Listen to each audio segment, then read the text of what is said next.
ഇനി നമുക്ക് നിർഭാഗ്യകരമായ സംഭവത്തിൻ്റെ വാർത്തയിലേക്ക്. മലപ്പുറം ചങ്ങരംകുളത്ത് 15-കാരിയെ തൂങ്ങി മരിച്ച നിലയിൽ കണ്ടെത്തി. ഒതളൂർ സ്വദേശി പാവദാസിൻ്റെ മകൾ നിവേദ്യയാണ് തൂങ്ങി മരിച്ചത്. ചങ്ങരംകുളം പോലീസ് അന്വേഷണം ആരംഭിച്ചു. സമീർ ബിൻ കരീം നമുക്കൊപ്പം ചേരുന്നു. സമീർ, പറയൂ വിശദാംശങ്ങൾ. ഇന്ന് വൈകുന്നേരം 6 മണിക്കാണ് ഈ ഒരു ദാരുണമായ സംഭവം ഉണ്ടായിരിക്കുന്നത്. ചങ്ങരംകുളം ഒതരൂരിൽ താമസിക്കുന്ന പാവദാസിന്റെ മകൾ 15 വയസ്സുള്ള നിവേദിയാണ് തൂങ്ങി മരിച്ച നിലയിൽ കാണപ്പെടുന്ന ഒരു സംഭവം ഉണ്ടായിരിക്കുന്നത്.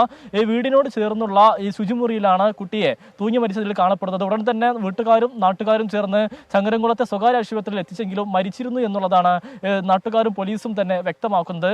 സംഭവവുമായി ബന്ധപ്പെട്ട് ചങ്ങരംകുളം പോലീസ് ഇൻക്വസ്റ്റ് നടത്തി അന്വേഷണം ആരംഭിച്ചിരിക്കുകയാണ്. ഈ കുന്നംകുളം ചെറളയം ബദനി സ്കൂളിലെ 10ാം ക്ലാസ് വിദ്യാർത്ഥിനിയാണ് മരിച്ച ഈ നിവേദ്യ എന്ന് പറയുന്ന കുട്ടി. എങ്ങനെയാണ് കുട്ടി ആത്മഹത്യയിലേക്ക് നയിച്ചുള്ള കാരണം എന്ന കാര്യത്തിൽ പോലീസിന് വ്യക്തത വന്നിട്ടില്ല. സംഭവത്തിൽ അസ്വാഭാവിക മരണത്തിന് കേസെടുത്ത് ചങ്ങരംകുളം പോലീസ് അന്വേഷണം ആരംഭിച്ചിരിക്കുകയാണ്.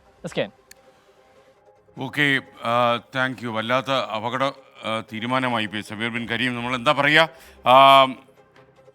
നന്ദനൻ KV പറയുന്നു, കഴിഞ്ഞ എല്ലാ ചർച്ചകളിലും 24 യദുവിൻ്റെ കൂടെയായിരുന്നു. ആര്യയ്ക്ക് വേണ്ടി സംസാരിച്ചവരെ തടസ്സപ്പെടുത്താൻ ശ്രമം നടത്തി.